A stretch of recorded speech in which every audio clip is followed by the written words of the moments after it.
Assalamu alaikum to everyone. Good evening. I hope all of you are quite well by the grace of the Almighty, and I am also well. Today I will discuss in front of you about conjunction and interjection. গত ক্লাসে আমি preposition নিয়ে কথা বলেছিলাম এবং prepositions dictionary দেখিয়েছিলাম। বাংলাতে পদ হচ্ছে পাঁচ প্রকার: বিশেষ্য, বিশেষণ, সর্বনাম, অব্যয়, ক্রিয়া। এবং ইংরেজিতে এই একই পদ, যেটাকে পার্টস অফ স্পিচ বলে, এটা হচ্ছে আট প্রকার। অর্থাৎ বাংলাতে অব্যয়টাকে ভেঙে ইংরেজিতে তিন ভাগে ভাগ করা হয়েছে। বাংলায় যেমন শুধু অব্যয়ই রয়েছে, কিন্তু ইংলিশে এখানে আমরা দেখতে পাই যে এখানে এই অব্যয়টাকে তিন ভাগে বিভক্ত করা হয়েছে। একটা হচ্ছে প্রেপোজিশন, একটা কনজাংশন, আর একটা ইন্টারজেকশন। এই তিনটার নাম হচ্ছে: প্রেপোজিশনের অর্থ হচ্ছে পদান্বয়ী অব্যয়, কনজাংশনের অর্থ হচ্ছে সংযোজক অব্যয়, এবং ইন্টারজেকশনের অর্থ হচ্ছে আবেগসূচক অব্যয়।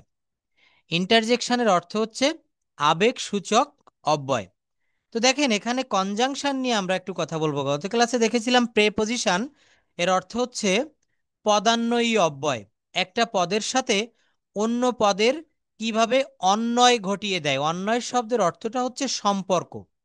ডিকশনারিতে দেখবেন অন্বয় মিন্স রিলেশন। তো বলা হচ্ছে কনজাংশন এর অর্থ হচ্ছে সংযোজক অব্যয়। এটা কিন্তু অব্যয়, এদের কোনো আয় ব্যয় লয় ক্ষয় কিছুই হয় না। তো কনজাংশন কাকে বলে, কত প্রকার, কি কি, আমরা প্রত্যেকটা একটু ডিটেলস দেখব। এরপর আমি প্রেপোজিশন থেকে আবার একটু ফিডব্যাক নিব, আপনাদের কার কি মনে আছে। আমি এখানে অনেকগুলো হোমওয়ার্ক দিয়েছিলাম, কে কি করেছেন একটু পরে আমি দেখব। তো এই কনজাংশনটা নিয়ে যদি আমি কথা বলি, প্রথমে আমরা এই ডেফিনেশনটা জানতে চাই যে কনজাংশন কাকে বলে, কনজাংশন দেখতে কেমন। আমরা কিন্তু অনেকেই এটা সঠিকভাবে এখনো জানি না। সবাইকে আমাকে শুনতে পাচ্ছেন? Am I clear?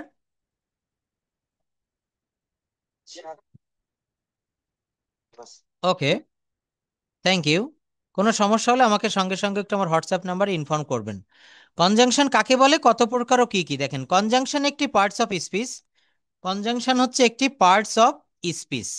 আমরা মূলত পার্ট বলেছিলাম, টেন্স যদি ভালোভাবে কেউ শিখতে পারি, আমাদের এই ল্যাঙ্গুয়েজটার 50% শেখা হয়ে যায়। আর পার্টস অফ স্পিচ যদি শিখতে পারি, আমাদের 90% শেখা হয়ে যায়। বাদবাকি বাদবাকি যে 10%, এটা গ্রামারের অন্য অন্য সকল আইটেম মিলে মাত্র 10% হিসাবে ধরা হয়।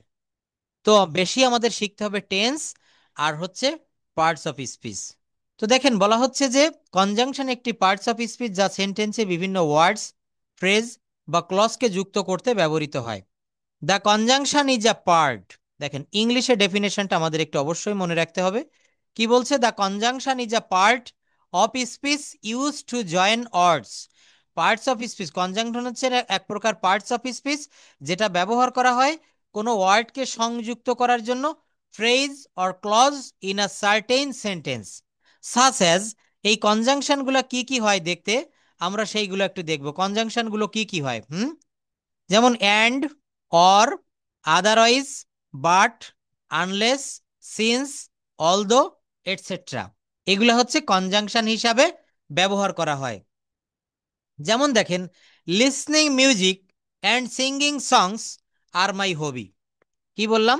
এখানে বলেছি যে লিসনিং মিউজিক অর্থাৎ গান শোনা, অ্যান্ড সিঙ্গিং সংস এবং গান গাওয়া, আর মাই হবিস এগুলো হচ্ছে আমার শখ। এখানে দুইটা বাক্য বা দুইটা অংশকে সংযুক্ত করেছে একটি মাত্র অ্যান্ড দ্বারা। যেমন লিসনিং মিউজিক, গান শোনা, সঙ্গীত শোনা, সিঙ্গিং সং এবং গান গাওয়া, এই দুইটাকে সংযুক্ত করেছে অ্যান্ড দ্বারা। কি দ্বারা সংযুক্ত করেছে? অ্যান্ড। যেমন দেখবেন, পদ্মা ব্রিজ তৈরি হওয়ার কারণে উত্তরবঙ্গের সঙ্গে দক্ষিণবঙ্গের একটা সংযোগ তৈরি হয়েছে, এইটাকে এখানে বলা হচ্ছে কনজাংশন। আরো একটা দেখি, the man is poor but honest. এখানে লিখেছি the postman is poor but he is honest, অথবা but he never shirks his duty. সে তার কর্মে কখনো ফাঁকি দেয় না। দুটো অংশকে সংযুক্ত করেছে বাট দ্বারা। তো এই বাট হচ্ছে এখানে কনজাংশন। অর্থাৎ মনে রাখবেন, দুইটা বাক্যাংশকে যখন একটা মাত্র শব্দ দ্বারা যুক্ত করা হবে, ওই যে শব্দটি দ্বারা যুক্ত করা হচ্ছে এইটাকে বলা হচ্ছে কনজাংশন। এটাকে কি বলা হচ্ছে? Conjunction. Classification or types of conjunctions খুব ভালোভাবে দেখবেন, হ্যাঁ। এরপর আমি আবার একটু টেন্সে চলে যাব, কারণ আমি এখানে যদি এখন টেন্স থেকে প্রশ্ন করি, সবার কিন্তু টেন্সটা এখনো শতভাগ ক্লিয়ার হয়নি। তো দেখেন বলা হচ্ছে classification or types, there are mainly three types of conjunctions. Conjunction হচ্ছে তিন প্রকারের রয়েছে: কোঅর্ডিনেটিং কনজাংশন, সাবঅর্ডিনেটিং কনজাংশন, আরেকটি হচ্ছে কোরিলেটিভ কনজাংশন। মনে রাখবেন, কোঅর্ডিনেটিং কনজাংশন, আরেকটি রয়েছে হচ্ছে কোরিলেটিভ কনজাংশন, আরেকটি রয়েছে সাবঅর্ডিনেটিং কনজাংশন। তো দেখেন কোঅর্ডিনেটিং কনজাংশনটা কেমন হয়? যে কনজাংশন একই রকম ব্যাকরণগত কাঠামো সম্পন্ন ওয়ার্ডস, ফ্রেজ আর ক্লজ যুক্ত করে তাকে কোঅর্ডিনেটিং কনজাংশন বলে। একে কোঅর্ডিনেটরও বলা হয়। কোঅর্ডিনেটরের বাংলা অর্থটা হচ্ছে সমন্বয়কারী। দেখবেন বিভিন্ন প্রতিষ্ঠানে, কোচিং সেন্টার হোক বা কোনো মাল্টিন্যাশনাল কোম্পানি হোক, এখানে কোঅর্ডিনেটর থাকে, সমন্বয় সাধন করে। যদি কখনো কোনো সমস্যা হয়, যদি কোথাও কোনো ঝামেলা হতে লাগে, সেখানে কিন্তু এই কোঅর্ডিনেটর গিয়ে সেইটা দেখভাল করে। তো বলা হচ্ছে the conjunction which joints words, phrase or clause having the same grammatical structure is called coordinating conjunction. It is also called coordinator such as. এই কোঅর্ডিনেটর সাস অ্যাজ কেমন দেখেন, কোঅর্ডিনেটিং কনজাংশনগুলো কেমন হয়? সেগুলো হচ্ছে and, or, but, nor, for, yet, so, etcetera. এইগুলা কিন্তু কোঅর্ডিনেটিং কনজাংশন। বলছে যে কনজাংশন একই রকম ব্যাকরণগত কাঠামো সম্পন্ন ওয়ার্ডস, ফ্রেজ আর ক্লজকে সংযুক্ত করে। দুইটা বাক্য কিন্তু একই রকম হতে হবে। এখানে আমি একটা বাক্য আপনাদেরকে দেখিয়েছি, লিসনিং মিউজিক অর্থাৎ গান শোনা, সঙ্গীত শোনা বা সাউন্ড, মিউজিক মানে হচ্ছে শব্দ, তাই না? তো এখানে সঙ্গীত, লিসনিং টু মিউজিক অর্থাৎ গান শোনা, অ্যান্ড সিঙ্গিং সংস এবং গান গাওয়া। দেখেন দুটাতেই কিন্তু এখানে গান রয়েছে, গান শোনা এবং গান গাওয়া। একই রকমের বাক্যকে অ্যান্ড দ্বারা যুক্ত করেছি। কি দ্বারা যুক্ত করেছি?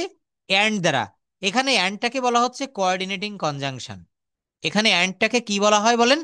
Coordinating conjunction. এক্সাম্পলগুলো দেখব: and, or, but, nor, for, yet, so ইত্যাদি। এইগুলো হচ্ছে কোঅর্ডিনেটিং কনজাংশন। দেখেন, I will buy a pen and a book. আমি একটা কলম কিনবো, আরও একটা কি কিনবো? বই কিনবো। তো এখানে কলম এবং বুক অর্থাৎ বই, এইগুলা হচ্ছে কোঅর্ডিনেটিং কনজাংশন। এগুলো কি হবে বলেন? Coordinating conjunction. এখানে অ্যান্ড রয়েছে, পরে একটা বাক্যে অর রয়েছে। You can find him in the library or in the classroom. তুমি তাকে লাইব্রেরিতেও খুঁজে পেতে পারো অথবা ক্লাসরুমেও খুঁজে পেতে পারো।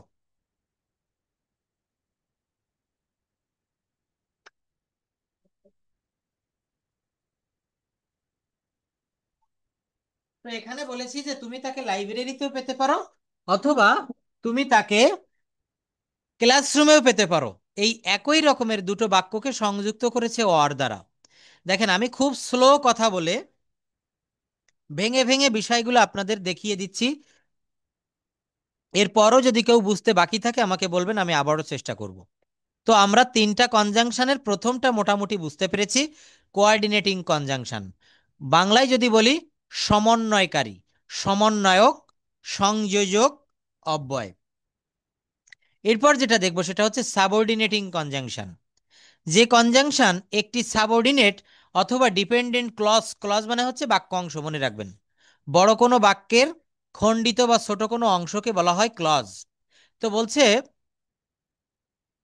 যে কনজাংশন একটি সাবঅর্ডিনেট ক্লজকে একটি মেইন অথবা ইন্ডিপেন্ডেন্ট ক্লজের সাথে যুক্ত করে তাকে সাবঅর্ডিনেটিং কনজাংশন বলে। এখানে ক্লজ হচ্ছে subordinating clause, main clause, principal clause আর কোঅর্ডিনেট ক্লজ। ক্লজটাও হচ্ছে তিন প্রকারের হচ্ছে এখানে। তো সাবঅর্ডিনেটিং ক্লজ বা সাবঅর্ডিনেট ক্লজ অর্থাৎ যে ক্লজটি পরাধীন থাকে, এই ক্লজের সঙ্গে এই দেখেন ইন্ডিপেন্ডেন্ট ক্লজ বা মেইন ক্লজ অর্থাৎ স্বাধীন বাক্যের, স্বাধীন বাক্যাংশের সংযুক্ত ঘটিয়ে দিবে। আমি আবারও বলি, একটা পরাধীন বাক্যকে একটা স্বাধীন বাক্যের সঙ্গে সংযোগ তৈরি করে দিবে। এই সংযোগ তৈরি করে দিলে তখন সেটাকে বলা হচ্ছে সাবঅর্ডিনেটিং কনজাংশন। তখন তাকে বলা হবে সাবঅর্ডিনেটিং কনজাংশন। বলা হচ্ছে we went to the garden, we saw different kinds of roses. দেখেন কত সুন্দর একটা বাক্য লিখেছে। বলছে we went to the garden, আমরা বাগানে গিয়েছিলাম, হোয়ার যেখানে, we saw different kinds of roses. তো দেখেন we went to the garden আর we saw different kinds of roses, এই দুইটা ক্লজের একটি ক্লজ এখানে লিখেছে যে although she was ill she came to the class. দেখেন শি ওয়াজ ইল, আরেকটা ক্লজ রয়েছে she came to the class. তো she came to the class এটা হচ্ছে স্বাধীন বাক্য, আর শি ওয়াজ ইল একটা হচ্ছে পরাধীন বাক্য। তো বলা হচ্ছে একটা সাবঅর্ডিনেট ক্লজ আর একটা মেইন ক্লজকে যুক্ত করে দিচ্ছে এখানে, যেমন হোয়ার, এখানে অলদো, এখানে প্রোভাইডেড দ্যাট, এইগুলাকে বলা হচ্ছে সাবঅর্ডিনেটিং কনজাংশন। অর্থাৎ সাবঅর্ডিনেট ক্লজকে ইন্ডিপেন্ডেন্ট বা মেইন ক্লজের সঙ্গে যুক্ত করে দেয় যে শব্দগুলা বা যে ওয়ার্ডগুলা, তাকে বলা হচ্ছে সাবঅর্ডিনেটিং কনজাংশন। তাকে কি বলা হচ্ছে? Subordinating conjunction. এরপর আমরা একটা দেখব কোরিলেটিভ কনজাংশন। জোড়া শব্দগুলো বিপরীতার্থক বা পরিপূরক সম্পর্কযুক্ত ওয়ার্ডস, ফ্রেজ বা ক্লজকে যুক্ত করে, তাদেরকে কোরিলেটিভ কনজাংশন বলে। জোড়া শব্দ যেগুলো বিপরীতার্থক বা পরিপূরক সম্পর্কযুক্ত ওয়ার্ডস, ফ্রেজ বা ক্লজকে যুক্ত করে, তাদেরকে কোরিলেটিভ কনজাংশন বলে। তাদেরকে কি বলে? Correlative conjunction. একটু ভালোভাবে লক্ষ্য করব। I will travel either by bus or by air. দেখেন জোড়া শব্দ বলছে, হয় আমি ভ্রমণ করব বাসে, না হয় বিমানে। নাইদার ইউ হয় তুমি, নর আই অর্থাৎ হয় তুমি না হয় আমি, I will go there. Neither you nor I will go there, হয় তুমি সেখানে যাবে না হয় আমি সেখানে যাব।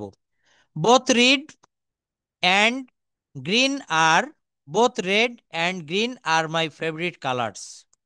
অর্থাৎ এই যে শব্দগুলা দেখেন বলছে whether or, not only but also, either or, neither nor, both and, এই শব্দগুলা এগুলা হচ্ছে কোরিলেটিভ কনজাংশন, একটি আরেকটির সঙ্গে সম্পর্কযুক্ত থাকবে। জোড়া শব্দগুলো বিপরীতার্থক বা পরিপূরক সম্পর্কযুক্ত ওয়ার্ডস, ফ্রেজ বা ক্লজকে যুক্ত করে, তাদেরকে কোরিলেটিভ কনজাংশন বলে। কোরিলেটিভ একটি আরেকটির সঙ্গে সম্পর্কযুক্ত। নট অনলি দিলে বাট অলসো আপনাকে দিতেই হয়, আইদার দিলে অর দিতে হয়, নাইদার দিলে নর দিতে হয়। I will travel either by bus or by air, আমি বাসে ভ্রমণ করব অথবা বিমানে ভ্রমণ করব। তাহলে এখানে আমরা তিন প্রকার কনজাংশন পেয়েছি। একটা হচ্ছে কোঅর্ডিনেটিং কনজাংশন, আরেকটি হচ্ছে সাবঅর্ডিনেটিং কনজাংশন, আরেকটি হচ্ছে কোরিলেটিভ কনজাংশন। আরেকটি কি হবে বলেন? Correlative conjunction. এই কনজাংশন শব্দের অর্থ হচ্ছে সংযোজক অব্যয়। কি বলেছি? সংযোজক। দেখেন একটি ক্লাসে একবারে সবকিছু ভালোভাবে ক্লিয়ার শতভাগ বুঝতে পারা যায় না, কিন্তু ক্লাস রেকর্ডগুলা, পিডিএফ গুলো যারা পরবর্তীতে অবসর সময় একটু দেখে, তাদের কাছে এই ক্লাসটি অ্যাজ ইজি অ্যাজ ওয়াটার, এটা কিন্তু পানির মতো সহজ হয়ে যায়। ওকে, তো এখন আমরা দেখব হচ্ছে ইন্টারজেকশন। ইন্টারজেকশন কাকে বলে, কত প্রকার ও কি কি? ইন্টারজেকশন একটি পার্টস অফ স্পিচ যা আকস্মিক অনুভূতি যেমন আনন্দ, বিস্ময়, দুঃখ প্রভৃতি বোঝাতে ব্যবহৃত হয় এবং এটি ব্যাকরণগতভাবে সেন্টেন্সের বাকি অংশের সাথে সম্পর্কযুক্ত নয়। খুব সুন্দর একটা কথা বলেছে। অর্থাৎ বলা হচ্ছে এখানে এই যে ইন্টারজেকশনের অংশটা, এটা কিন্তু সেন্টেন্স থেকে সম্পূর্ণ আলাদা থাকে। যেমন দেখেন, আমি বা আপনি একটা মুভি দেখেছেন, একটা সিনেমা আপনি দেখেছেন, আপনি দেখার পরে সম্পূর্ণ সিনেমাটি দেখেছেন, দেখে বলছেন wow, the movie was really surprise, the movie was really nice, the movie was really marvellous. কি বলছেন? Wow, the movie was nice. Hooray, Bangladesh has won the match. কি মজা, বাংলাদেশ ম্যাচটিতে জয়লাভ করেছে। তাই না? Bangladesh has won the match, এখানে ওনটা কোন পার্টস অফ স্পিচ এবং এটা কোন প্রকারের ভার্ব ফর্ম? আমি যদি আপনাদেরকে এটা প্রশ্ন রাখি, কে কে পারবেন বলেন? এখানে হ্যাজ ওন কেন হলো? অন্য কিছুও তো হতে পারতো। মেইনলি হচ্ছে, এটা হচ্ছে হ্যাজ প্রেজেন্ট পারফেক্ট টেন্সের একটা বাক্য। তো এখানে অক্সিলারি ভার্ব হিসাবে হ্যাজ বসেছে, এবং উইনের ভি3 হিসাবে এখানে ওন বসেছে। Hooray, Bangladesh has won the match. Bangladesh,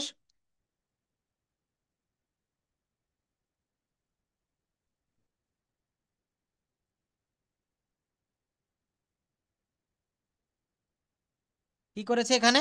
Bangladesh ম্যাচটিতে জয়লাভ করেছে। আমি ভাত খেয়েছি, তারা স্কুলে গিয়েছে, সে মাছ ধরেছে।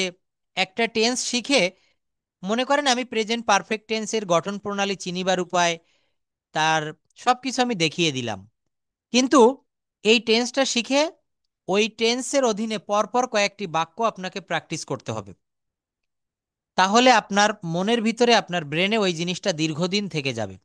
আমরা কিন্তু একটা দুইটা উদাহরণ শিখেই কিন্তু বিরতি দেয়। নো, যে কোনো টেন্স শিখে আপনাকে মিনিমাম 10 থেকে 15টা বাক্য গঠন করতে হবে।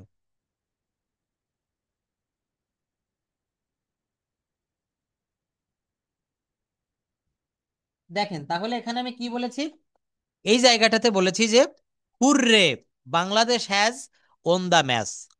Alas, her father died yesterday, তার পিতা, তার বাবা গতকাল মারা গিয়েছিল। এই দেখেন এলাস শব্দটা লেখার পরে এখানে কিন্তু একটা নোট অফ এক্সক্লামেশন চিহ্ন দেওয়া হয়েছে, তাই না? এই যে এলাস, দেখেছেন? তো এই যে শব্দগুলা, এগুলা কিন্তু মূল সেন্টেন্স থেকে একটু আলাদা। তো এই ক্লাসিফিকেশনটা একটু দেখব। ইন্টারজেকশন অফ গ্রিটিংস, আমরা তো শুধু এতদিন এটা জানতাম যে হা, ওয়াও, হুররে, এলাস, পাই, ওহ, এইগুলা জানতাম ইন্টারজেকশন, তাই না? কিন্তু ক্লাসিফিকেশনটা আমরা একটু দেখি ইন্টারজেকশনের। Interjections for greetings, interjection for joy, interjections for approval, interjections for surprise, interjections for grief, interjections for attention. অর্থাৎ এই শব্দগুলা কিন্তু এখানে ইন্টারজেকশন হয়। এর বাংলা অর্থটা হচ্ছে বিস্ময়সূচক অব্যয়। প্রত্যেকটা কিন্তু অব্যয়, পদান্বয়ী অব্যয়, সংযোজক অব্যয়। আর এই ইন্টারজেকশনের অর্থ হচ্ছে আবেগসূচক অব্যয়, বিস্ময়সূচক, আবেগ প্রকাশ করবে। হুম। তো আমরা দেখব interjection for greetings. Interjection for greetings, আমরা কিভাবে গ্রিটিংস অভিবাদন জানাতে পারি। যে ইন্টারজেকশন কাউকে সম্বোধন করে ওই ব্যক্তির প্রতি সৌহার্দ্যের অনুভূতি বোঝাতে ব্যবহৃত হয়, তাকে ইন্টারজেকশন ফর গ্রিটিংস বলে। তাকে কি বলা হয়? Interjection for greetings. যেমন দেখেন হাই, হ্যালো, হে, এই শব্দগুলো মূলত আমরা কাউকে অভিবাদন জানানোর জন্য ব্যবহার করি। আমি বলছি যে hello, I am Sohana. Hey, I am just kidding. Hi, how are you doing? How are you doing? Hi, how are you doing. আমরা কাউকে দেখা হলে বা ফেসবুকে হাই হ্যালো করি না? দেখবেন প্রত্যেকে আমরা অপরিচিত জনকে মেসেঞ্জারে বা হোয়াটসঅ্যাপে প্রথমেই আমরা লিখি হ্যালো। অপর প্রান্ত থেকে সেও বলে হাই, বা আপনি হাই লিখলে সে বলবে হ্যালো। তো এই যে শব্দগুলা, আমরা কি কখনো জানি যে এটা কোন পার্টস অফ স্পিচের ভিতরে পড়বে? এটা হচ্ছে ইন্টারজেকশন ফর গ্রিটিংস। যে ইন্টারজেকশন কাউকে সম্বোধন করে ওই ব্যক্তির প্রতি সৌহার্দ্যের অনুভূতি বোঝাতে ব্যবহৃত হয়, তাকে ইন্টারজেকশন ফর গ্রিটিংস বলা হয়। The interjections use to greet someone, showing the warmth of emotion towards the other persons are called interjections for greetings.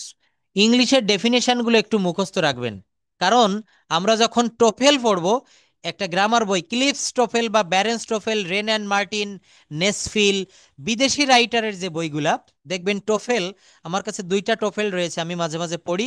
এর কোনো টোফেলে একটি মাত্র বাংলা ওয়ার্ড নাই। তো ইংলিশ টু ইংলিশ, আবার এগুলো খুব সহজেই লেখা, আপনারা যদি কেউ এখানে পড়ে থাকেন তারা বুঝবেন। তো টোফেলে কিন্তু কোনো বাংলা থাকে না, এখানে প্রত্যেকটা ডেফিনেশন ইংলিশে দেওয়া থাকে। এই জন্য বলছি এই ইংলিশের ইয়েটা আপনারা একটু মনে রাখবেন, ইংলিশের সংজ্ঞাটা। তো বলছে hi, hello, hey are some interjections for greetings. Hi, how are you doing? Hello, I am Sohana. Hey, I am just kidding. তো বলা হচ্ছে ইন্টারজেকশনস ফর জয়, আমরা এমন কিছু শব্দ বলে থাকি যেগুলা বললে হঠাৎ মনের আনন্দ প্রকাশ পায়। দেখেন আমরা কিন্তু প্রত্যেকেই জেনে হোক বা না জেনে হোক এই সেন্টেন্সগুলা বা এই শব্দগুলো আমরা ব্যবহার করে থাকি।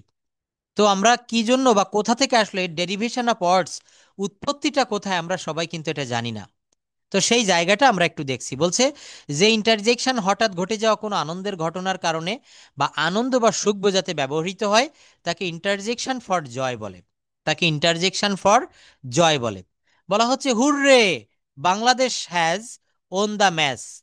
Hurray, Bangladesh has won the match. Wow, the movie was really awesome. মানে চমৎকার, মুভিটা ছিল চমৎকার। দেখেন এই যে হুররে, ওয়াও, তাই না, ইয়াপ্পি রয়েছে দেখেন, অর্থাৎ চমৎকার। We are going on a vacation, কি মজা, আমরা একটা ছুটিতে যাচ্ছি, আমরা একটা ছুটি উপভোগ করতে যাচ্ছি। তো হুররে, ওয়াও, এই শব্দগুলো হচ্ছে ইন্টারজেকশন ফর জয়। এই শব্দগুলো হচ্ছে ইন্টারজেকশন ফর জয়, মনে রাখবেন একটু। এরপর দেখেন ইন্টারজেকশন ফর অ্যাপ্রোভাল। হুম বলা হচ্ছে যে যখন কাউকে আমরা কোনো কিছু অনুমোদন দেয় বা ভালো কোনো কিছু সে করে, তখন আমরা শক্তি সাহস যোগাই কিভাবে? যে ইন্টারজেকশন বক্তার দ্বারা কোনো কিছু ঘটে যাওয়ার পক্ষে তীব্র সমর্থন যোগায়, তখন তাকে বলে interjection for approval. Interjection for approval. বলা হচ্ছে bravo, Shakib has taken a wicket. বাংলাদেশের একজন বিখ্যাত প্লেয়ার সাকিব আল হাসান, তো সে একটা উইকেট ফেলে দিয়েছে বা উইকেট নিয়েছে। তখন কি হবে? আমরা ব্রেভ হো বলবো। ওয়েল ডান, সাবাস, ইউ হ্যাভ স্টুড ফার্স্ট, তুমি প্রথম হয়েছো। তাহলে এটা কি হবে? Well done. Hmm brilliant, you have done a terrific job, তুমি একটা চমৎকার কাজ করেছো বা চমৎকার চাকরি পেয়েছো। Hmm interjection for surprise. দেখবেন আমরা কখনো কারো রেজাল্টে অভিভূত হয়ে যাই। একজনের বিসিএস ক্যাডার, সে মনে মনে ভাবছে আমি নাও হতে পারি, কিন্তু যখন পরীক্ষার রেজাল্ট দিয়েছে দেখা গেল সে অ্যাডমিন ক্যাডারে সুপারিশ প্রাপ্ত হয়েছে, তাই না? তো এখানে বলা হচ্ছে যে ইন্টারজেকশন বক্তার দ্বারা কোনো কিছু ঘটে যাওয়ার জন্য তীব্র বিস্ময় প্রকাশ করে, তখন তাকে ইন্টারজেকশন ফর সারপ্রাইজ বলে। Interjection for surprise. বলছে what, you have done this. Hmm hey, what are you doing. এইগুলো হচ্ছে interjection for surprise. Interjection for grief. Grief মানে হচ্ছে দুঃখ বা পেইন, বেদনা। এই কথাগুলো আমরা কখন ব্যবহার করব? যে ইন্টারজেকশন বক্তার দ্বারা কোনো দুঃখের বা বেদনাদায়ক ঘটনা ঘটে যাওয়ার জন্য তীব্র দুঃখের বা বেদনার অনুভূতি বোঝায়, তাকে ইন্টারজেকশন ফর গ্রিপ অথবা পেইন বলে। ইন্টারজেকশন ফর গ্রিপ অথবা পেইন বলছে। যেমন দেখেন, alas, his father died yesterday. অর্থাৎ হায়, তার পিতা গতকাল মারা গিয়েছিল। Hmm ah, we have lost the game. দেখেছেন এইস। দেখবেন আমরা কিন্তু যখন একে অন্যের সঙ্গে লিখে লিখে কথা বলি, হোয়াটসঅ্যাপ বা মেসেঞ্জারে আমরা কথা বলি, তখন কিন্তু এই শব্দগুলো ব্যবহার করি। Ah, we have lost the game. Hmm তারপর বলছে ইন্টারজেকশন ফর অ্যাটেনশন। দেখেন নতুন নতুন শব্দ আমরা দেখছি। ইন্টারজেকশন ফর অ্যাটেনশন, এখানে হয়তো কেউ আমার কথা মন দিয়ে শুনছেন না, তো আমি তাদেরকে বলছি যে লিছেন, লুক, বিহোল্ড, হার্শ, এই শব্দগুলোর কোনো একটা ব্যবহার করে আমি যদি বলি listen, listen, I am warning you for the last time. শোনো, তোমাকে আমি শেষবারের মতো ওয়ার্নিং দিচ্ছি। Look, the singer is coming. দেখো দেখো, আসরে বা স্টেজে বা মঞ্চে গায়ক আসছে। তখন কি বলছি? লুক, তাকাও। লিচেন, শোনো। হাস, হাস মানে হচ্ছে চুপ করো। সামন ইজ দেয়ার, বলছে তুমি চুপ করো, এখানে কেউ আছে, আমাদের কথা হয়তো শুনে যাবে। তো যে ইন্টারজেকশন দ্বারা বক্তার কোনো কিছুর প্রতি শ্রোতাদের দৃষ্টি আকর্ষণ করা বোঝায়, তাকে ইন্টারজেকশন ফর অ্যাটেনশন বলে। যেমন লুক, লিচেন, হাস, এটসেট্রা, এগুলা হচ্ছে ইন্টারজেকশন ফর অ্যাটেনশন। কি বললাম বলেন? Interjection for attention. আচ্ছা, এখন আমি আপনাদের আরো কয়েকটি রুল দেখাবো, তারপর একটু টেন্সে চলে যাব, তারপর আমি স্পোকেনের কয়েকটা রুল একটু দেখাবো। দেখেন এখানে কিছু ইম্পর্ট্যান্ট রুল রয়েছে যেগুলো না জানলে আমরা কথা বলতেই পারি না। যেমন বলছে দেয়ার উইল বি। এই দেয়ারগুলোকে বলা হয় ইন্ট্রোডাক্টরি দেয়ার। যেখানে কোনো সাবজেক্ট থাকে না, যেখানে আমরা সাবজেক্ট খুঁজে পাই না, সেখানে কখনো দেয়ার ব্যবহার করি, সেখানে কখনো আমরা ইট ব্যবহার করি, আইটি ইট। এগুলাকে বলা হয় ইন্ট্রোডাক্টরি দেয়ার অথবা ইন্ট্রোডাক্টরি ইট।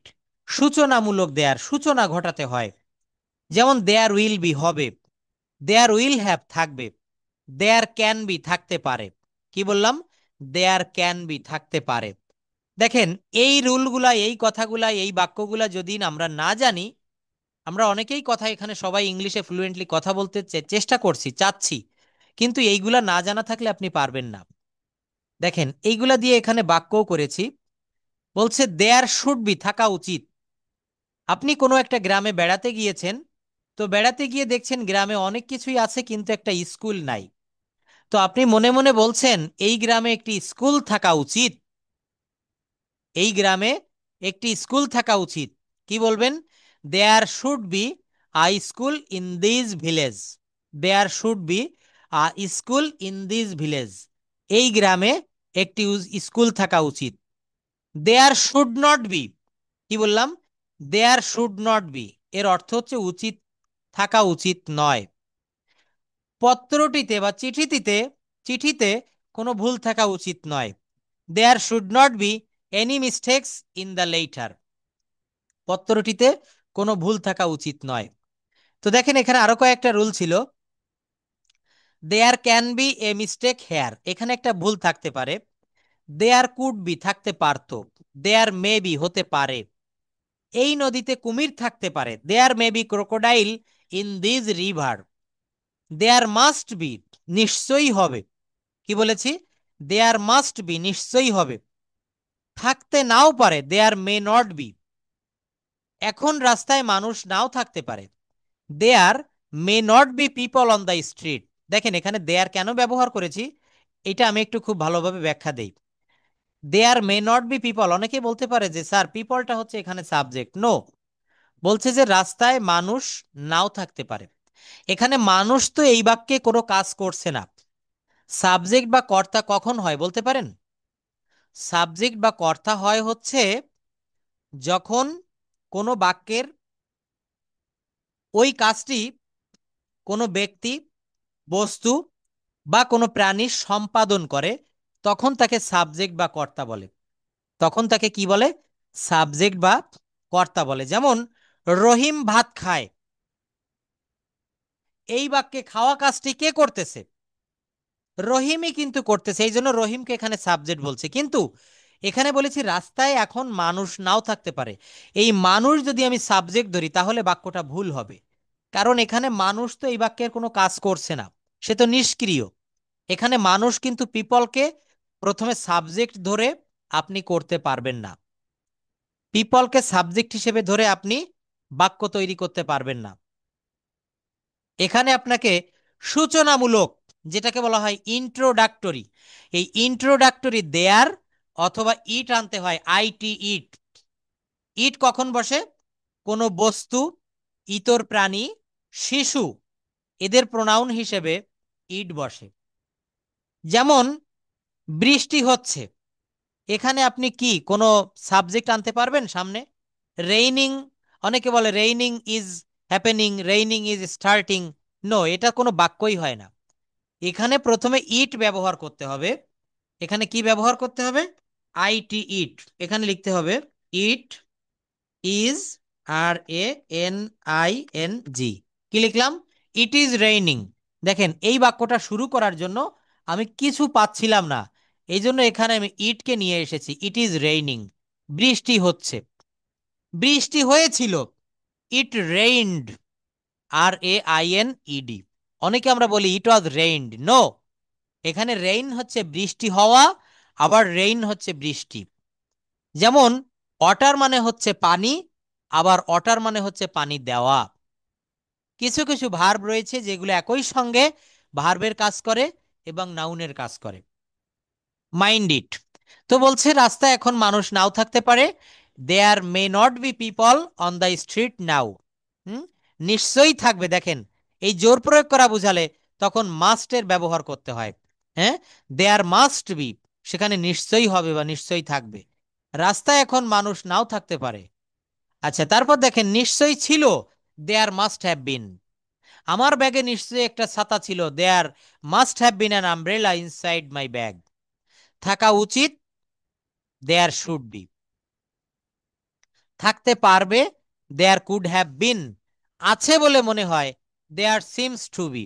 এই নদীতে সাপ আছে বলে মনে হয়, there seems to be snakes in the river. তো দেখেন এই যে কথাগুলো আমি বললাম, এগুলা কিন্তু খুবই সহজ সহজ নিয়ম। বলছে ইংরেজিতে জন্মদিনের শুভেচ্ছা জানাতে গেলে আমরা কি কি কথা বলি। প্রায়ই দেখবেন আমাদের রিলেটিভের ভিতরে কারো না কারো জন্মদিন থাকে। ফ্রেন্ড লিস্টে ফেসবুকে যারা রয়েছে, যে কোনো একজনের জন্মদিন প্রতিদিন পড়বেই পড়বে, যে কোনো একদিন, তাই না? তো বলা হচ্ছে তোমাকে শুভ জন্মদিন, হ্যাপি বার্থডে টু ইউ। এই দিন বারবার ফিরে আসুক, many many happy returns of this day. Allah এই দিনে শান্তি ও সুখ দান করুন। May Allah give peace and happiness of this day. এই দিনটি আপনার খুব সুন্দর কাটুক, এই প্রত্যাশা করি। I wish you have a wonderful time on this day. দেখছেন, তাহলে এই রুলগুলো ব্যবহার করে আমরা কিন্তু জন্মদিনের শুভেচ্ছা জানাতে পারি। নেক্সট একটা রুল দেখব। দেখেন এটাও খুব ইম্পর্ট্যান্ট, বলা হচ্ছে no how two. No how two এই নিয়মটা আমরা খুব ভালোভাবে শিখব। আমরা একটি বিষয় জানি, সেটা হচ্ছে নো মানে হচ্ছে জানা, আর ক্যান মানে হচ্ছে পারা। নো মানে হচ্ছে জানা, আর ক্যান শব্দের অর্থ হচ্ছে পারা। যেমন আমি কাজটি করতে পারি, দেখেন এখানে আমি লিখলাম I can do the, W R K. কি লিখেছে? I can do the work. এখানে আমি একটা মডাল ভার্ব ব্যবহার করেছি ক্যান, অর্থাৎ ক্যান মানে হচ্ছে পারা। I can do the work, আমি কাজটি করতে পারি। কিন্তু আমি যদি বলি আমি কাজটি করতে জানি, কি বললাম? আমি কাজটি করতে জানি, তখন কিন্তু আপনাকে এখানে ক্যান ব্যবহার করলে হবে না। তখন আমার একটা স্ট্রাকচার রয়েছে সুন্দর, সেটা হচ্ছে নো হাউ টু। কি বলেছি? নো হাউ টু, এতটুকু একসঙ্গে ব্যবহার করতে হবে। এটার অর্থ হচ্ছে কোনো কিছু জানা। যেমন আমি সাঁতার কাটতে জানি, আমি সাইকেল চালাতে জানি, আমি অঙ্কটি করতে জানি, আমি বিরিয়ানি তৈরি করতে জানি। এই জানি যখন আসবে তখন নো হাউ টু ব্যবহার করবেন। আমি জানি কিভাবে সাঁতার কাটতে হয়, I know how to swim. I know how to cook rice. I know how to speak English. I know how to swim in the river. He knows how to make a garden. He knows how to make a cup of tea. দেখেন তাহলে এখানে মূল structure হচ্ছে subject plus know how to plus ভার্বের base form, plus কি হবে? ভার্বের base form. এরপর একটা জিনিস দেখেন, সেটা হচ্ছে could not, sorry can not plus resist plus I N G. এর অর্থ হচ্ছে আমি না করে পারছি না, বা আমি আর পারছি না। আমি ইংরেজি না শিখে আর পারছি না। I can not resist learning English. দেখেন, ক্যান নটের পরে রেজিস্ট প্লাস ভার্বের পর আইএনজি। তোমাকে আর ভালো না বেসে থাকতে পারছি না। I can not resist loving you. আম্মুর সাথে কথা না বলে আর পারছি না। I can not resist talking with my mother. ঠান্ডা পানি আর না খেয়ে থাকতে পারছি না। I can not resist drinking cold water. এই যে শব্দগুলো আমি আপনাদের প্রত্যেক দিন দেখাই, যে স্ট্রাকচারগুলো, এইখান থেকে আপনারা একটা স্ট্রাকচারের অধীনে অনেকগুলো বাক্য তৈরি করবেন। একটা স্ট্রাকচারের অধীনে আমি 4 থেকে 5টা বাক্য দেই, আপনারা আরো 4-5টা বাক্য তৈরি করবেন। দেখবেন কথা বলা শিখে গেছেন। এখানে বিভিন্ন বিষয়ের উপরে আপনারা আপনাদের প্রেজেন্টেশনটা ধারণ করবেন হোয়াটসঅ্যাপ বা যে কোনো রেকর্ডিং অপশানে, ওইটা আমার নাম্বারে পাঠাবেন। আমার হোয়াটসঅ্যাপ নাম্বারটা এখানে আমি অনেকবার দিয়েছি, তো ওই নাম্বারটিতে আপনারা এটা পাঠিয়ে দিবেন। এরপর দেখেন একটা নিয়ম রয়েছে, rule. It is no use plus ভার্বের পর আইএনজি। এর অর্থ হচ্ছে আসলে কোনো লাভ নেই। আসলে কোনো লাভ নেই, সময় অপচয় করে আসলে কোনো লাভ নেই। It is no use wasting time. এখন ঘুমিয়ে আসলে কোনো লাভ নেই। It is no use sleeping now. বইটা কিনে আসলে কোনো লাভ নেই। It is no use buying this books. দেখবেন আমরা অনেকে এরকম বলি যে এই বইটা কিনে আসলে কোনো লাভ নেই, ওখানে ঘুরতে গিয়ে দেখার মতো কিছু নেই, ওখানে গিয়ে কোনো লাভ নেই। হুম তো এই ধরনের বাক্যগুলো আমরা ইট ইজ নো ইউজ ব্যবহার করে করব। সময় অপচয় করে আসলে কোনো লাভ নেই, it is no use wasting time. এখন ঘুমিয়ে আসলে কোনো লাভ নেই, it is no use sleeping now. তো এইগুলা হচ্ছে ইট ইজ নো ইউজের ব্যবহার। কিসের ব্যবহার? It is no use. এরপর দেখেন একটা স্ট্রাকচার রয়েছে, সেটা হচ্ছে ফন্ড অফ। স্ট্রাকচারটা কি হবে? সেটা হচ্ছে ফন্ড অফ। ফন্ড অফ অর্থ হচ্ছে পছন্দ করি, ফন্ড অফ। আমি ভ্রমণ করতে পছন্দ করি, আই ফন্ড অফ ট্রাভেলিং। আমি কোরআন তেলাওয়াত করতে পছন্দ করি, I am fond of reciting the holy Quran. আমি মাছ ধরতে পছন্দ করি, I am fond of catching fish. হুম আমি মিষ্টি খেতে পছন্দ করি, I am fond of eating sweets. সে পত্রিকা পড়তে পছন্দ করে, she is fond of reading newspapers. তাহলে কি হবে? পছন্দ করা হলে আমরা এই ফন্ড অফটা ব্যবহার করতে পারি। পছন্দ করা হলে কি হবে বলেন? আমরা এই ফন্ড অফটা ব্যবহার করে এই স্ট্রাকচারটা আমরা সম্পন্ন করতে পারি। দেখেন আমাদের কথা বলতে গেলে অনেক ধরনের স্ট্রাকচার প্রয়োজন হয়, বা আমরা দৈনন্দিন জীবনে কথা বলতে গেলে শুধু গ্রামার আমাদেরকে কাজে লাগালে হবে না। গ্রামারের বাহিরে কিন্তু আমরা অনেক কথা বলে থাকি। হুম সব সময় যে গ্রামার কাজে লাগে এমনটি কিন্তু না। এই শব্দগুলো আপনারা একটু মুখস্থ করে রাখবেন। যেমন আমি যাই, আই গো। আমরা অনেক সময় বলি না যে হ্যাঁ আমি এটা বুঝেছি, তখন বলবেন গট ইট। হুম আমি অনেক সময় ইংলিশে বলি হ্যাভ ইউ আন্ডারস্টুড, আপনি বলবেন গট ইট। উই হ্যাভ বা উই গট ইট, আমরা এটা বুঝেছি। বিদায় কি বলবেন? Good bye. বিদায় কি হবে? Good bye. দেখা হবে, সি ইউ।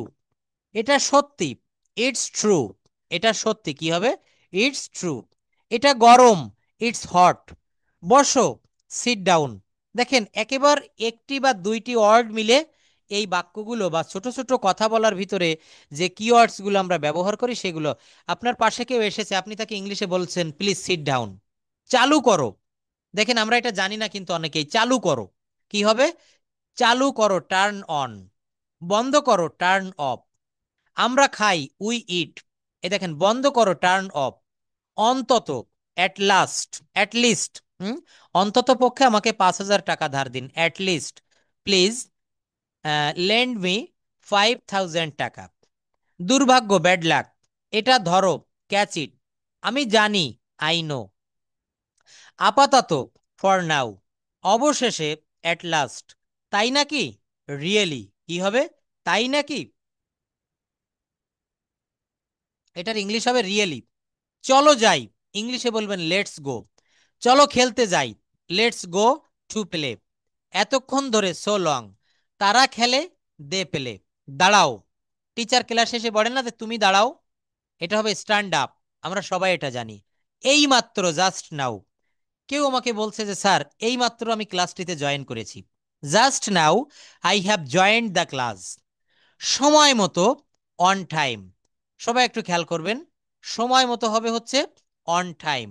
একটু লক্ষ্য করি আমরা, সময় মতো হলে কি হবে? On time.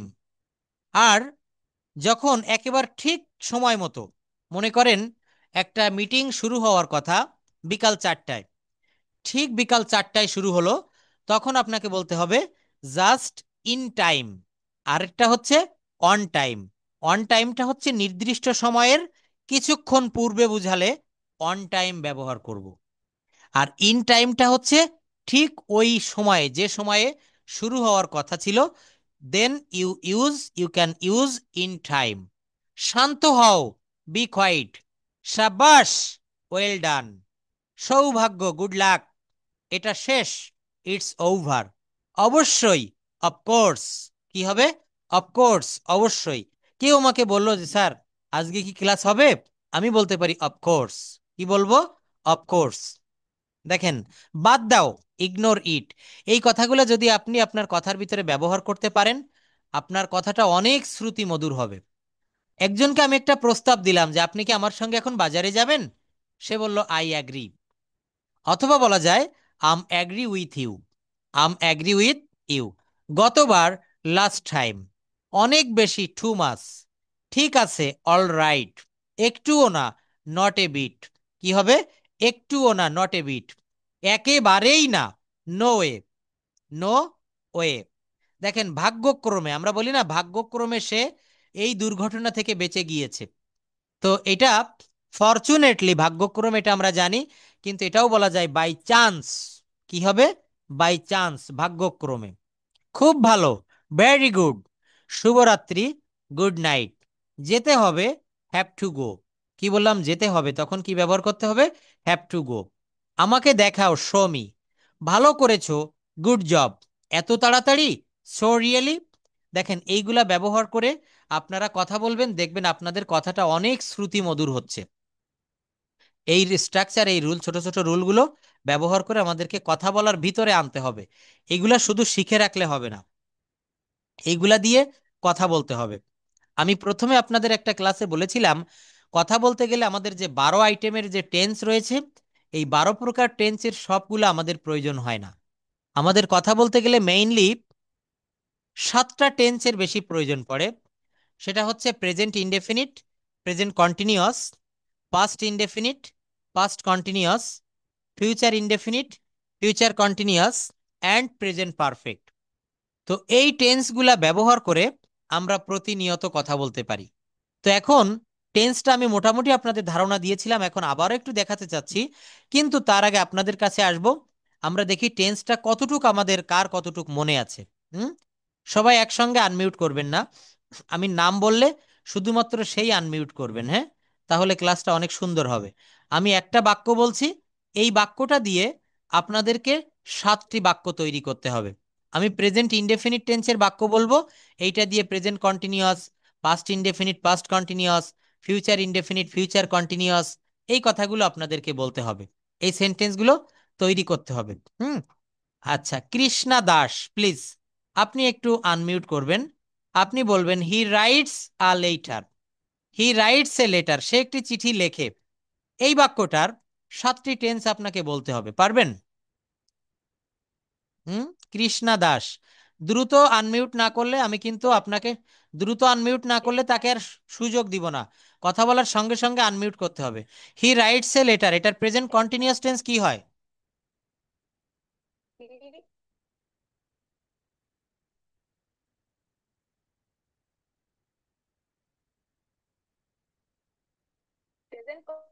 Hmm. Zainab, please unmute your microphone madam. ওয়ালাইকুম আসসালাম, হাউ আর ইউ? ওকে, আপনি হি রাইটস এ লেটার, সে একটা চিঠি লেখে, এই বাক্যটা দিয়ে প্রত্যেকটা টেন্সের প্রথম দুইটা বলবেন, present indefinite present continuous, past indefinite past continuous, এভাবে বলুন। He writes a letter. He is writing a letter. He wrote a letter. He was writing a letter. He will write a letter. He will be writing a letter. Thank you. আর present পারফেক্টে কি হয়? He he has he has written a letter. He has written a letter, thank you. আচ্ছা, যদি বলা হয় লিপিকা রানী, আপনি বলবেন দে ক্যাচ ফিশ, তারা মাছ ধরে। দে ক্যাচ ফিশ, এইটা দিয়ে ঠিক এই আপা যেভাবে বলেছে আপনাকে সেভাবে 7টা টেন্স বলতে হবে, পারবেন? কুলসুম আক্তার কেয়া, দ্রুত আনমিউট না করে দিলে পরবর্তীতে আনমিউট করলে তাদের প্রশ্ন আমি আর নিব না। ঝর্ণা Chowdhury,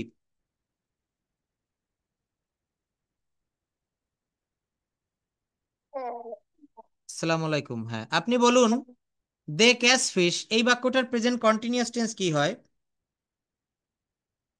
Present continuous. He is catching a fish. কেন, আমি তো দে বলেছি, এখানে হি বললেন কেন?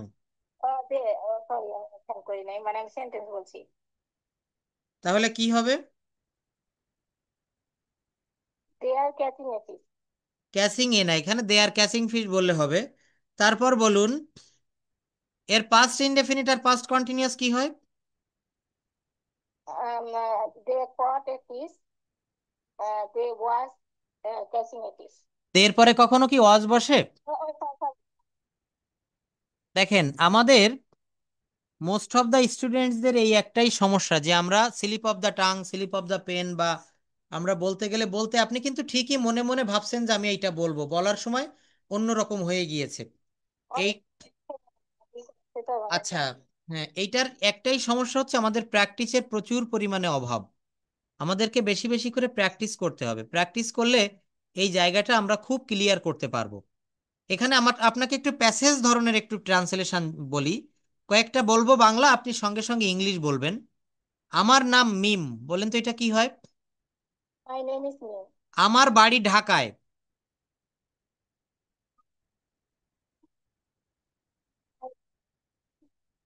আচ্ছা। তারপর আমার বয়স 25 বছর। 5 years old. আমি একটি স্কুলে চাকরি করি। I do the job at school. এটাও বলতে পারেন, আবার এটা সব থেকে বেশি ভালো হয় এখানে চাকরি করা, বা এখানে জব না বলে বা এখানে ওয়ার্ক বলবেন। I work in I school. আমি একটা স্কুলে চাকরি করি বা কাজ করি। আমি প্রতিদিন ছাত্রছাত্রীদের মন দিয়ে পড়াই। এটা কি হবে?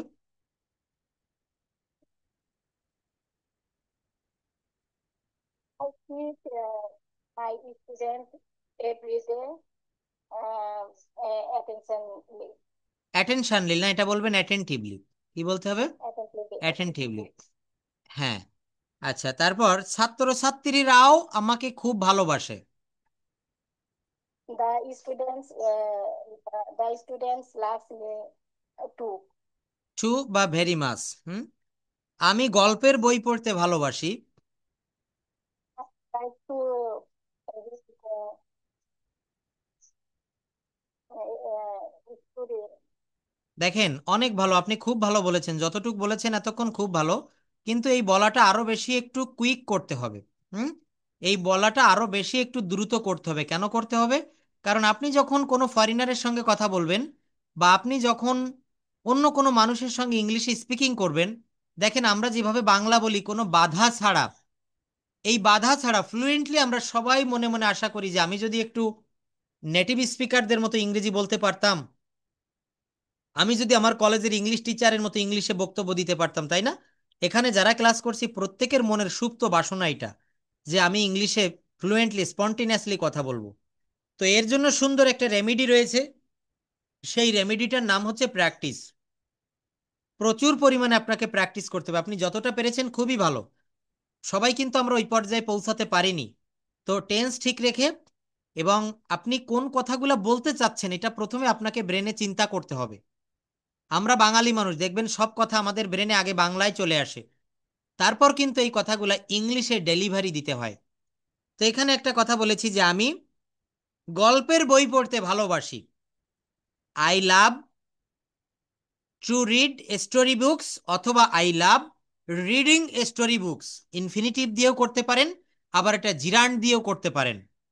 তো এই যে বাক্যগুলো আমি করতেছি, কিভাবে দ্রুত কিভাবে করা যায়, যদি আপনার টেন্স সম্পর্কে ভালো ধারণা থাকে। আমি একজন ভালো শিক্ষক হতে চাই। দেখেন, এখানে একটা মডাল ভার্বের ব্যবহার করতে হবে। I want, hmm, to be. Modal verb যদি এমনি যদি আমরা করি যে I want to be a good teacher, বা my dream is to be a good teacher. আমি একজন ভালো শিক্ষক হতে পারি। I can be a good teacher, modal ভার্বের ব্যবহার করেছি। আমি একজন ভালো শিক্ষক হতে পারতাম। I could be a good teacher. আমি একটু আগে 5 মিনিট আগে আপনাদের অনেকগুলো স্পোকেন রুল দেখিয়ে এসেছি।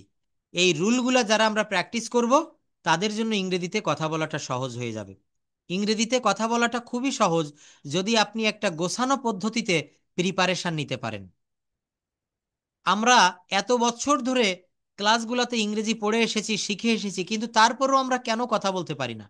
সবাই একটু অবসর সময় যখন আপনি নীরবভাবে বসে থাকেন, নির্জন জায়গায় গিয়ে চিন্তা করবেন যে আমি কেন ইংরেজিতে কথা বলতে পারি না, আর অনেকে পারে, এর কারণটা কি? What's the reason? দেখবেন আপনার ব্রেনের থেকে অনেক কিছু চলে আসবে। আপনার ল্যাকিংসটা কোথায় আপনি নিজে নিজেই এটা বুঝতে পারবেন। তো বলা হচ্ছে যে এখানে আপনাকে প্র্যাকটিস করতে হবে। আর প্র্যাকটিসটা আমি এই যে যেভাবে ট্রান্সলেশন বুঝিয়ে দিচ্ছি, এই ট্রান্সলেশন সিস্টেমে করতে হবে। কারণ আমরা প্রত্যেকটা কথা তো আমাদের মাথায় প্রথমে বাংলায় আসে, আর যেটা বাংলায় আসে ওইটা যদি আমরা ইংলিশে অনুবাদ করে দিতে পারি, ট্রান্সলেশন করে দিতে পারি, আপনার ইংরেজিতে কথা বলা হয়ে গেল, আর কিচ্ছু লাগবে না। তো একটা সময় কিন্তু 90-এর দশকে বা তারপরেও এই জিটিএম মেথডটা ছিল, গ্রামার ট্রান্সলেশন মেথড। আমার কাছে এই মেথডের অনেক বই রয়েছে।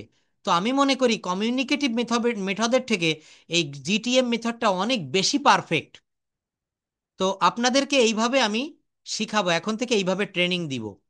আর যারা টেন্সটাতে বেশি দুর্বল, তারা আমার পূর্বের ক্লাসগুলো রেকর্ডগুলো একটু দেখবেন, আমাকে হোয়াটসঅ্যাপে নক দিবেন। আমি টেন্সের এই যে শিটটা দেখেন, টেন্স ক্লিয়ার অল টেন্স, হ্যাঁ, এখানে একেবারে সব টেন্সগুলো কিন্তু সুন্দরভাবে সাজানো আছে।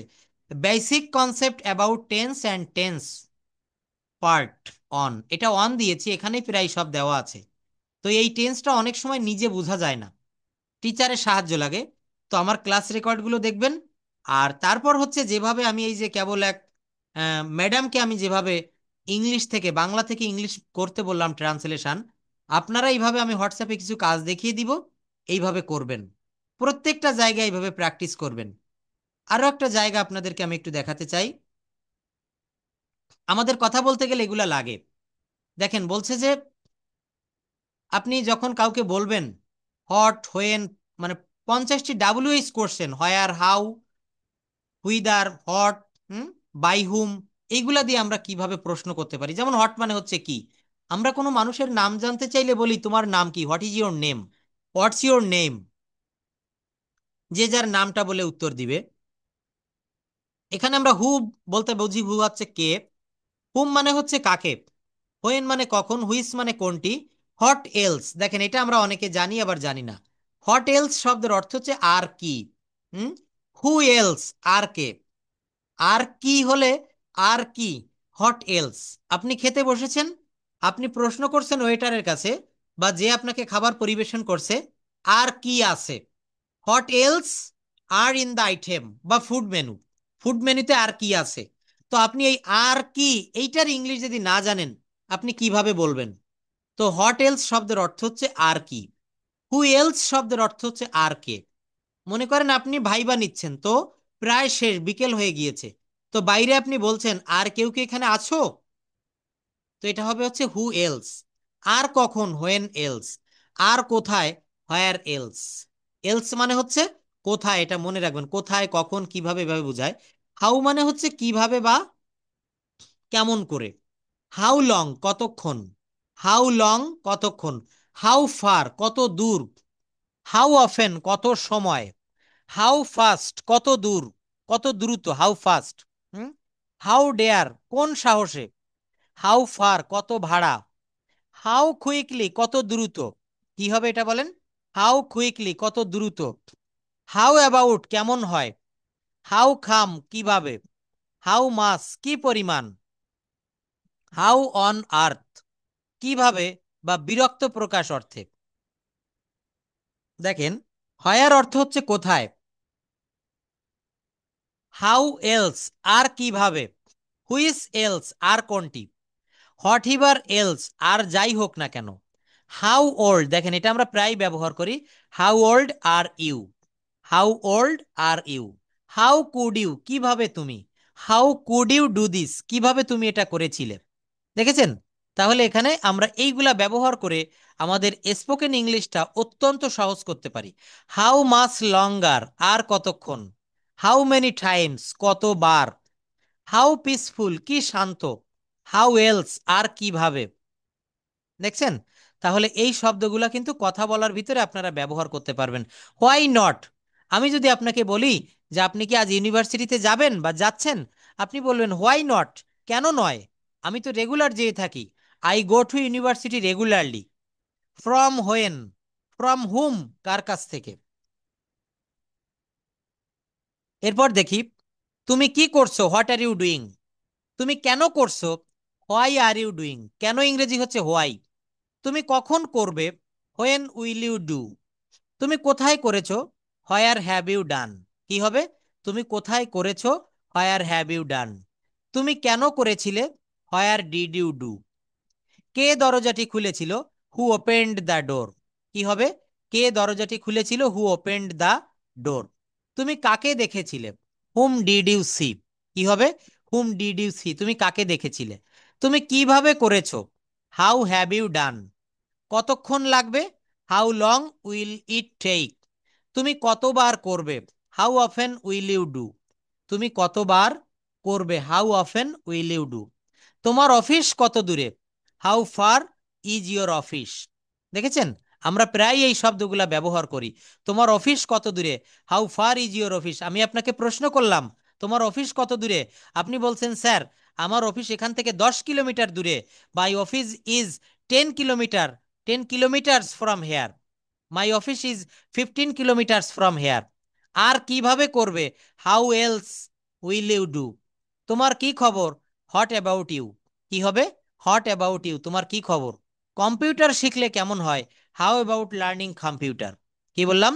How about learning computer, computer শিখলে কেমন হয়? তো দেখেন এই শব্দগুলো আমরা কিন্তু বলবো, ব্যবহার করব। হতবুদ্ধি, at a loss. At a loss what to do, অর্থাৎ কি করতে হবে আমি এখন বুঝতেছি না, হতবুদ্ধি। চিরকালের জন্য, ফর গুড। কি হবে বলেন? চিরকালের জন্য, ফর গুড। হুম।